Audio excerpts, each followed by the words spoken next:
Hi all, this is Sowmith Anumula. My bid set is 2023 MP9416.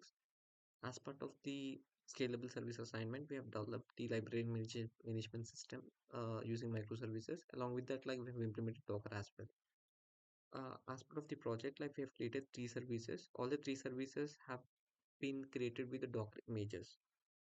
So if I just go to the one of the service book service, like here we have mentioned the Docker file. So whenever we give a Maven build, like a Docker image will be created and it will be pushed to the Docker hub. So this is the code, like we're just creating the, we're importing the Alpine image, then we're creating the book service.jar, and we're just exposing it on the 7500 port number. And that's how we are initializing the Docker image steps. Coming back to the code, here, like after that, like we've created the Docker compose file so that like all the required dependencies are mentioned over there, and it would be easy for the application to run. So let me just explain Docker Compose file here.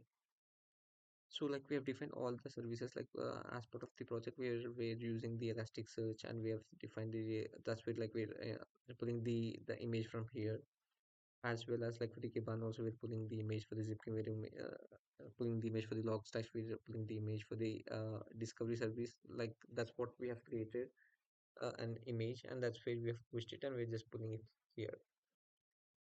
So like we have created various images for the gateways, books, orders, params, promptiers, Grafana. I mean, like the promptiers and Grafana we're pulling from the Docker Hub.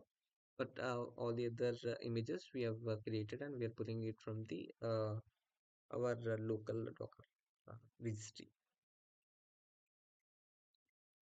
So if I just go back here, so like this is a sample example. Like what we actually do is like we'll just go to the command prompt and we'll run the Docker Compose file, and once we run it, like all the services will be up and running. So with a single click, all the services will be up and running in my local. That's the beauty of the Docker. Coming back to the Docker desktop, so you can see here like all the services are in use, like discovery service, API gateway, order service, the book service, the param service, all are up and using. So as my application is up, even this Docker images are up and running. So if I just go back to the steps on execution, so we have to first build the package so that the Docker images will be created. Later, well, we'll create the Docker. In the first step, like we'll be creating the jar files, and later, like using those jar files, we'll be creating the Docker images and we'll be pushing to the local registry. From the local registry, like the application will be up and running, the Docker images will be up and running. If at all we want to stop the Docker images, we can just simply click on the Docker Compose stop. So which will stop all the Dockerized services.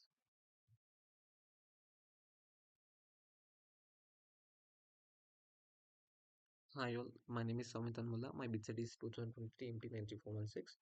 As part of the scalable service assignment, we have implemented JWT authentication authorization in the application.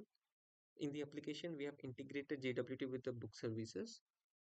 Whenever like the user wanted to fetch the details from the book services, first you have to register with the application, and then he has to log in, and then he has to pass the JWT token to the API, and then only he will be able to fetch the details. So as part of the this process, like we implemented a couple of tables in the application. The first one is the users table, like where we have the details, like the username and password will be stored here. So for example, let me just create a new user here.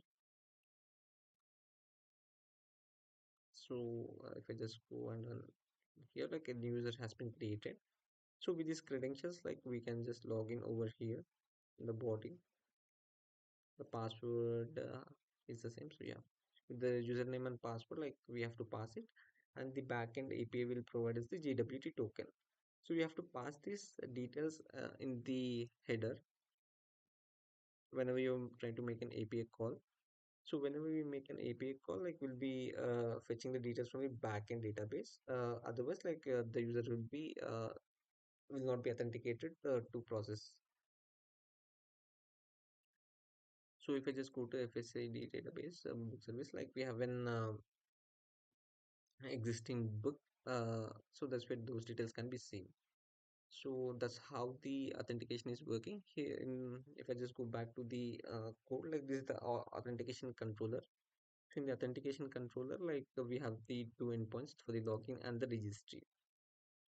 And using the register, like user can be registered into the application, and using the login, like he can be authenticated and he can get the token, the JW token.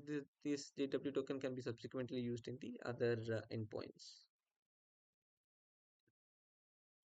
That's it for the JWT part. Thank you.